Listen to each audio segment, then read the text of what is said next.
Hello everyone and welcome to another wonderful game that just finished from round 3 of the FIDE World Cup. This is game 2, Pranesh versus Vincent Keymer. Game 1 ended in a draw, and now whoever wins this one goes into round 4 of the FIDE World Cup.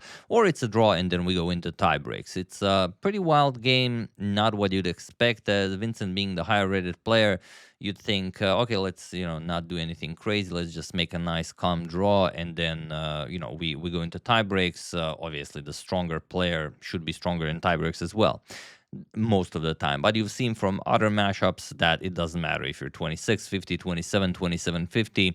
Players are getting eliminated left and right. So you have to be careful.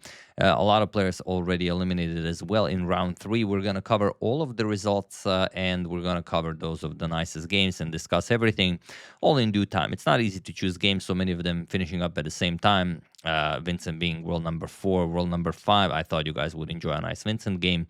And I say 4 or 5 because one day he's number 4, then Arjun is number 4, then Vincent, then Arjun, and then they're just trading spots. And of course the big 3, Magnus, Hikaru, and Fabi.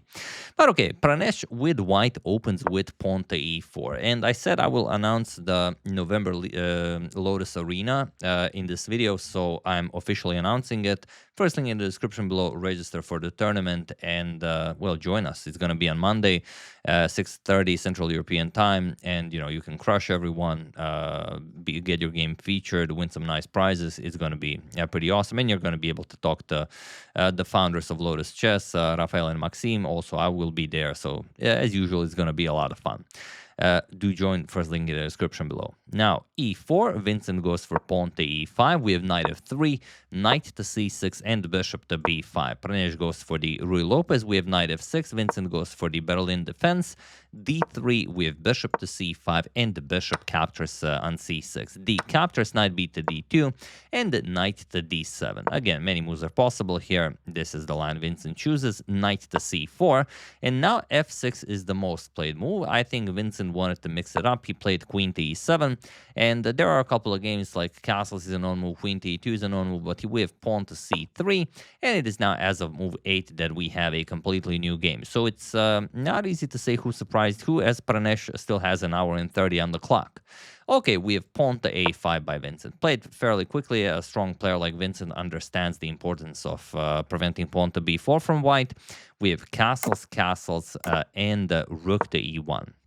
Okay, we have queen to e6, getting the queen to a bit of a more active square, plus also preparing to avoid the bishop trade. If bishop e3, then you have the e7 square ready for your dark square bishop, and that is exactly what happens. We have bishop to e3, bishop to e7, and queen to c2, followed by the pawn to b6. We have knight c to d2, and probably remaneuvering it to f1, then to g3, then to f5, h5, the usual stuff. We have c5, Vincent gains more control over the d4 square, and knight to f1. We have bishop to a6. You could also maybe play bishop to b7 right away, but that d3 pawn is a little bit weak, so for the moment, Vincent places it on a6. We have knight g3. Pawn to g6, controlling that knight, and pawn to b3. So slow maneuvering by both of them, and you have to be very careful. Game 1 has already been played. It's been a draw. If you lose this one, you are out of the World Cup, and you have to leave India. You don't have to leave it, but I mean. We have queen to c6 and rook a to d1, followed by pawn to h5. Okay, maybe pawn to h4 to kick away the knight, so pawn to h3. And while you can play pawn to h4 right away after knight to f1, it's more of a weakness than any sort of strength, and also you free up the g4 square for that knight, then maybe f6, h6 becomes weak, e5 becomes weak, so, by trying to weaken your opponent, you create a weakness for yourself. We have rook f to e8, idea being that Vincent wants to shift the bishop over to g7, but he wants the e5 pawn nicely defended while he does so. And whether it's going to be some sort of a breakthrough with f5, maybe it's going to be a slow f6, then f5, all depends on what Pranesh plays. We have pawn to c4, and bishop to b7, knight to e2, and now pawn to a4. Vincent tries to go for a breakthrough on the queen side, knight to c3, and a captures on b3. We have a captures and bishop to f8. Queen to c1. Okay, nicely gaining control over the dark squares, preparing to lift that bishop. Bishop to g7, and now we have knight to d5. Okay, that is a monster knight, so you should get rid of it right away. Vincent goes queen to d6, prepares pawn to c6. We have knight g5. And pawn to c6, getting rid of the knight c3, bishop to c8, as you've closed this diagonal, so the bishop doesn't really have all that much to do. King to h1, and now f6, getting rid of the knight from g5 as well. Knight f3, we have knight to f8, as that e6 square has been freed up, and by advancing the pawn to c4, the d4 square has been weakened, so that knight might have a future on d4. Knight to h4, putting pressure on g6, so keeping the knight there, and Vincent goes queen back to d8. We have pawn to f3, and the question is whether or not f5 is a move. It certainly does appear to be a move. It's the first move that I thought of, and it actually is the top move recommended by the engine. But the resulting position seems to be too chaotic, even for Vincent to go for. Maybe if he was in a must-win situation, he would go for it. Point being that after f5, e captures and queen captures on h4, you have this nasty knight e4, threatening bishop g5 to win the black queen. So the queen has to go back. You're going to go bishop g5, and once the queen moves, pawn to d4. And yes, okay, you won that knight, but I mean, it's not a fun position to play. Bishop e3, again, if queen d8, you can retreat with bishop g5. If queen d7, then what is that light square bishop even doing? You know, the engine prefers material, but as a human, it can be enjoyable to play this as black. At some point, this knight will come to e6, and black should start getting better and better. Vincent decided not to mess around with this. Instead, he goes rook to a7. And now you can bring the rook over to d7, over to f7 to help out with f5. You can double up on this a file, go rook a1, rook to a2, maybe rook a3, maybe. All depends on what white plays. We have pawn to g4.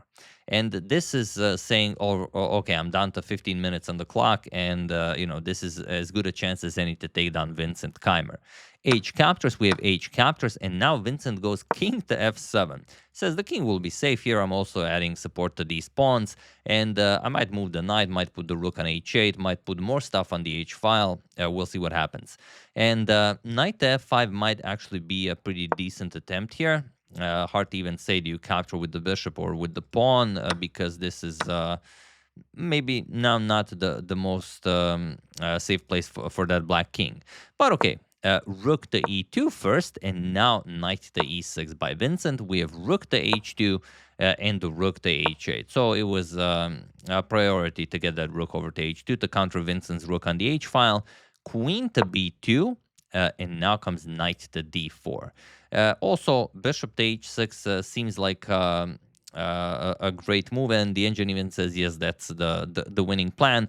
But again, not easy to figure out why. Knight to d4 does seem to be the more human option. Rook to f1, adding another defender to that f3 pawn, and knight back to e6. We have knight to g2, offering a trade of rooks.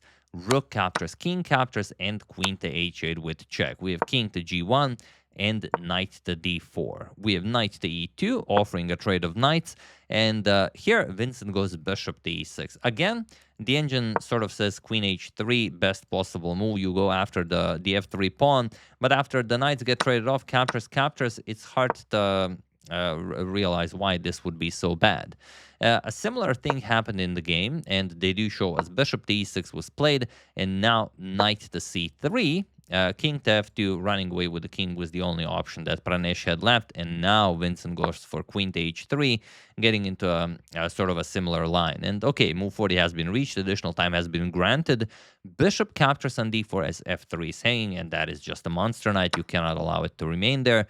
Captures, we have knight a4, and now bishop to h6. And you might be thinking, well, okay, but what's the problem? Aren't we controlling f4 and e3 with the knight? Is that bishop even any sort of a threat?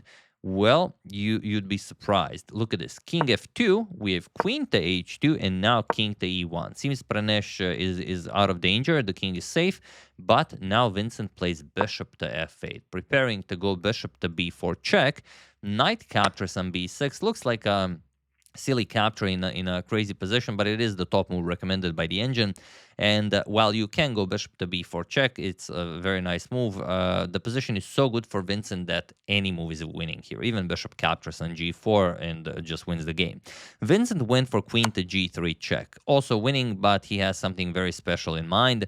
King to d1, and now it's up to you. What is the specialty that Vincent prepared? Feel free to pause the video and win the game for Vincent while I give you a couple of seconds.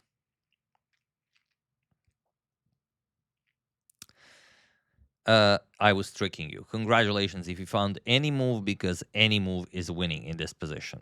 Not any, but most of them. And even bishop captures on g4. You can even play it even though it's not really a useful move. You can play it and it's winning. You can also try sacrificing the rook. This is also winning. And then after queen captures on g2. And there's really nothing you can do. Bishop to b4 is coming. You're going to checkmate. The rook on f1 is hanging, so it's really a bad position. You can give one check. Let's say king to g8, king e1, you defend. But again, bishop b4 with check. And queen, sorry, not queen c2, queen to d2 checkmate. And that's it. But Vincent decided to go for style points. Instead, he said queen captures on g2. It's a queen sacrifice, albeit a temporary one, still very, very aesthetically pleasing. Of course, you have to capture it. There's nothing else. Queen captures, and now rook to a1 with check, king e2, and rook to a2 check. And he was in this position on move 49 that Pranesh resigned the game, as there is nothing more to be done here. King to e1, and now bishop to b4 check would be played. And after the king moves, you can just capture the queen. And yes, it's 5 pawns each, but white is up a full piece, or rather black. I have no idea why I said white. You know, my brain does weird stuff sometimes. But yeah, brilliant stuff by Vincent. He is again world number 4, overtakes Arjun, and yeah, if he has a, let's say, great couple of 6 games, or rather the next 6 games, he might overtake Fabi and then Hikaru, and then at some point maybe even Magnus, although no one has ever accomplished that, but we'll see. So yeah, great stuff. Vincent goes into round 4, and we're gonna go through all of the games, all of the results, and all of the pairings for round 4, probably maybe tomorrow after we know everyone who goes into round 4, because the tiebreaks will happen tomorrow. So yeah, if you still haven't registered for the Lotus November Arena, it's going to be awesome. First link in the description below. And if by any chance you still haven't downloaded Lotus Chess, first link in the description below, or rather second, you know what I meant. Try it out. It's incredible, and it really does improve your chess. So yeah, I really hope you enjoyed it. I would like to thank Francisco Santana, Deepak Gangadaran, Udo Brandt, Leo Teruel Loomis, and Eddie Sphere for a contribution to my channel. Thank you a lot. I really appreciate it. As usual, you can check 2 of my previous videos here. Thank you all for watching, and I will see you soon, continuing to check up on your wonderful suggestions and whatever else happens in the chess world. Thank you all. I will see you soon, and have an excellent rest of your day.